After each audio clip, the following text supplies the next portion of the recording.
Hey, this is Miracle Max. Welcome to Rise of Civilizations. So, a moment just happened in the game. I was off for a little while and I came back, and this message appeared: Fate Changer. This is one of the saddest moments that can happen to you in a game. It means while you were away, you were attacked, and major resources or armies have been killed. So, let's go in and see what the damage done was, and let's talk about what I could have done better to protect myself. All right, so I'm going into my account. This is my middle account right now, 900,000 power. And if we go and get my hospital training here, ooh. So apparently while I was away, one of my armies got attacked, and let's see what happened. I was out on the field. I had troops sitting out there waiting to do a barbarian attack, and somebody walked up to me and took a shot at me. Of my 50,000 troops, they severely wounded 9,835, which actually, considering everything that could have happened to me, this is nothing. And here's why. 9,835. If we go into my hospital, and I click on my hospital here, and hit heal, underneath the hospital bed, it shows how many troops I have healing right now, and I have 19,944 training. Now, because I've been upgrading my hospitals, I actually have the capacity to hold 47,250 troops. So, since I had a higher capacity than I had troops injured, none of my troops died, and that is an amazing thing in the game. If, for some reason, I'd had more than 47,250 troops severely wounded on the battlefield, all those in excess would have died. And that is usually when the Fate Changer message shows up. Now, since I have so many troops that are healing right now, I'm going to go ahead and use the speed up and get my boys back in action. And we might have to go out and take a little revenge on whoever walked up to me and shot me while I wasn't looking. I guess it's a war game, that's what happens.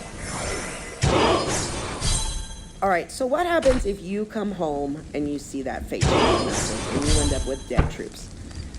Well, my first thing I'm going to tell you is those hospitals. It is one of the most important buildings in the game to upgrade.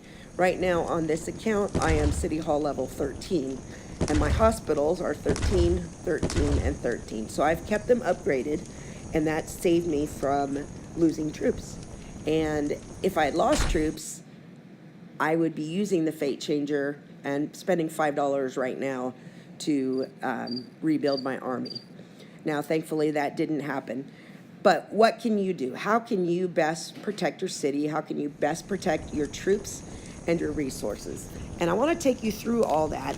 The first thing is if you came online and you saw the Fate Changer message, and there are fires burning in your village, how do you put those fires out? And the answer to that is your city wall. If you click on your city wall and you click on the little icon emblem, as you can see, the wall is here to protect our city as well as the citizens. Is what protects your city. And you can check the state of the right wall now my wall and manage garrison commander. So I don't need to put any fires out. But if your wall was damaged, you'll have a message here that tells if the enemy defeats the garrison, our city will start to burn, now, and the durability of the wall will decrease. If your city when the durability drops to zero, destroyed, our city will be teleported to a random place. Basically life points for the wall. If that was completely destroyed, you see the lady here is telling us your city gets teleported to a random place. So you come on the game, your troops are dead, your resources are stolen, your city's on fire, and you have been moved. That can be heartbreaking. First thing, get your troops healing. Second thing, go ahead and heal up your wall, and it'll let you do it in increments. Every 30 minutes, you'll be able to heal up another section, and just keep that going. It's the first step to getting back in.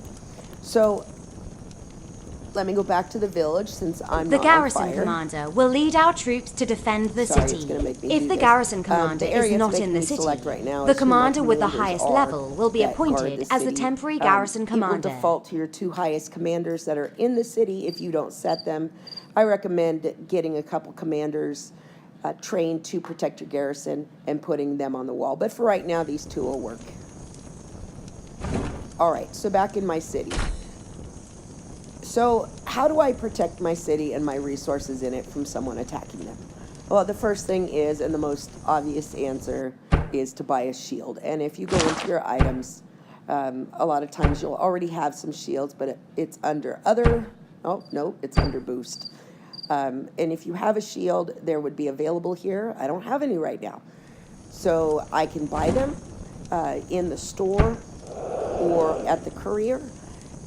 At different times of the game, they pop up. Let's see, where's my store?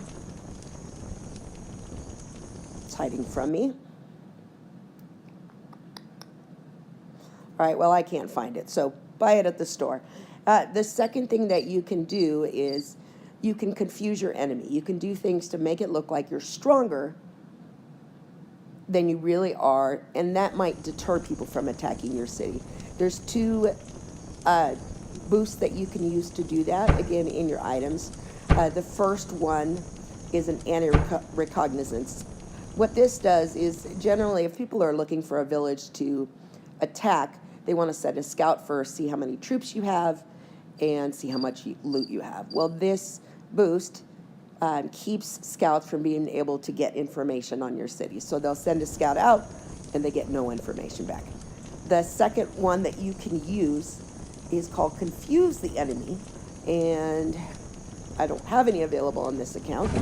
Well, let's try again to find our store so we can buy one. I wasn't planning on doing this video right now. I was going to do it later on my main account, but when you pop on and you see that everything, that message shows up, it's a good time. So there's my shop. All right, so if we go into boost here,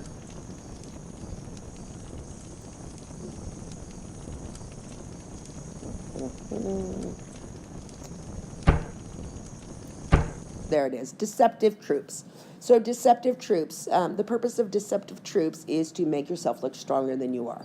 So if you activate this boost and someone sends a scout to check out your city, it will tell them that you have twice as many troops in your city as you do. And what that does is tells them you're strong, maybe they won't come and attack you. All right, so we've done all we can as far as in our city. What's another thing we can do to protect ourselves? Well, if you're on a war day, and I'm guessing that's what's happening in my city right now, Mightiest Governor event is going on, and it is a kill event, eliminate your enemies, which is why I just got attacked. So if this event is happening, expect to be attacked. So what can we do to protect yourself? Well, another thing we can do is we can teleport our city nearest the hive. So if you see where I am right now, I am in a small cluster. Not a great cluster. I guess for my current alliance, this is the best cluster, but put yourself in the middle. Don't be out on the edges. Like if I was over, down here at the far edges of our territory, there's a better chance I'm going to get attacked. So I want to be in the middle where they're going to have to fight through. They're going to maybe scout the villages around me, be as far from the edges as possible. All right, so we have two things we want to protect. The first thing is resources. So let's talk about how to protect our resources from people attacking us. The first thing you want to know is your storehouse. A storehouse, again, is a building that I would recommend leveling up constantly. City Hall 13, I have a storehouse level 13. If we go inside and we look at this, the storehouse tells us how much food, wood, stone, and gold are protected. So if someone attacks me right now, I have a certain amount that they cannot steal. And knowing that tells me how much I should keep in my city on a regular basis. I don't want to exceed these levels unless I am actively farming to be able to upgrade something, unless I'm okay with it being stolen. The second thing we can do to protect our resources is we can go into the courier, and unfortunately she's away, but she always has items for sale for corn and wood. And if you are knowing that you're in a kill event and you have too much corn and wood, spend it. Transfer it into things that you can have in your items list and use later. So it's better for you to have it than for your enemy to be able to take it from you. The third tip on protecting resources is don't collect your rewards. Now, if we go over to our quest list, I have some things that I've won. And if I collected this advanced research, I would, sorry about that, message pop-up, I would increase the amount of resources I have in my city, and those will be available to be stolen. As long as they're over in my quest list, as long as I haven't collected them here, or haven't collected them up in the events tab in the upper right-hand corner, as long as I leave the rewards in here, no one can take them from me. Also in emails, sometimes you'll have some rewards in here. Sorry about that, I keep getting lists. But if you have any items that you haven't collected that are showing up over here, leave them there. It's the safest place for them to be. Okay, so now we talked about resources. Let's talk about troops. How can I best protect my troops when I'm off the game? Well, again, first answer is a shield. But if I can't shield, how many troops can I keep safe in my city?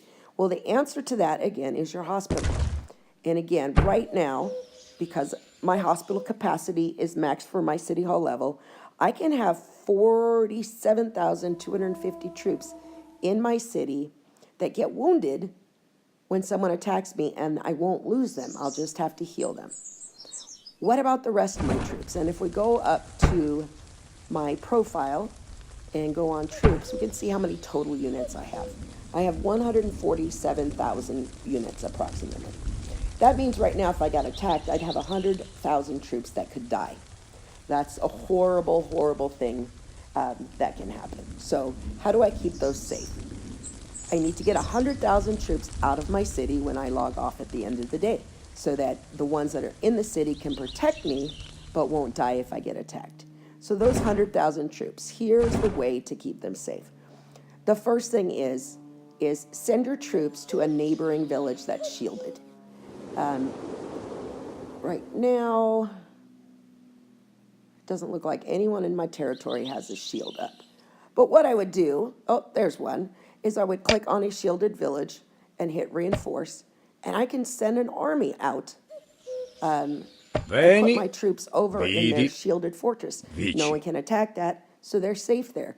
Right now, this group right here with Caesar as the leader, I can send 57,000 of my units over to my allies' village, and they'll be safe there. The second place that I can hide troops while I'm offline is one of the newest features to the game, and that is the Alliance Greenery or Alliance Stone. And if you click on this and you hit gather, you can send a group of troops. Right now I have 47,000 troops here that are gathering. So they're doing a double duty for me. First of all, they're gaining resources for me, but second of all, this building cannot be attacked by enemy forces. So my troops in there are safe. All right. Third way I can keep my troops attacked or keep my troops safe. In our alliance territory, and let me scroll all the way out to our entire alliance territory, this is made up of alliance markers, alliance flags. Now, for an enemy to attack an alliance flag, they have to be butted up against it. So what I'm going to do is on the map, I'm going to pick an alliance flag that isn't anywhere near an enemy, and I'm going to send my troops there to reinforce. Now, no enemy can attack this. Any troops I send are safe. And again, I have troops that won't be killed during the attack. Some things to know is you need to know what your total army capacity is per hero. So if I go into commanders, at City Hall level 13, I have 3 troop queues, which means I can send 3 groups of troops away. And knowing how many I can protect in that way is important. So my top commander right now is Constance, and she has a troop capacity of 58,000. So that's 58,000 troops I can send out with her and keep safe. Second commander is Tomoe, and she has a troop capacity of 56,000. So there's another 56,000 I can send away. And third, I have Julius Alea Caesar, and he has a jactais. troop capacity of over 57,000. So combined with those three, I can take 165-ish thousand troops out of my city, send them somewhere safe, and not let them get killed. Sounds great. I'm covered. My troop capacity, my current troop level is below what I can protect. So when I sign on and see that fate changer message, I'm still going to be okay. So final tips in this. Be aware of what's going on in your kingdom. If it is a kill day, don't have a ton of resources in your city. This is an open invitation for people to come get you. If you do have a ton of resources, shield up. Protect your resources, protect your troops. Kill days last 1 to 2 days, depending on how far into the cycle your kingdom is. The earlier Mighty Governor events, kill day lasts 1 day. As your kingdom advances, it lasts 2 days. So no one is that's going to happen. In time of peace, that's the time to gather up resources, have a lot in your city.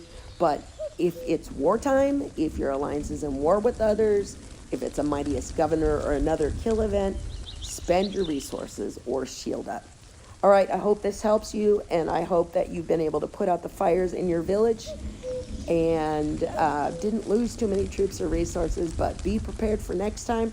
And that's it. Thanks for watching. If you like this, subscribe, like the video, share the video. Help me out. Help me to be able to share more info with you. Thanks a lot. Bye-bye.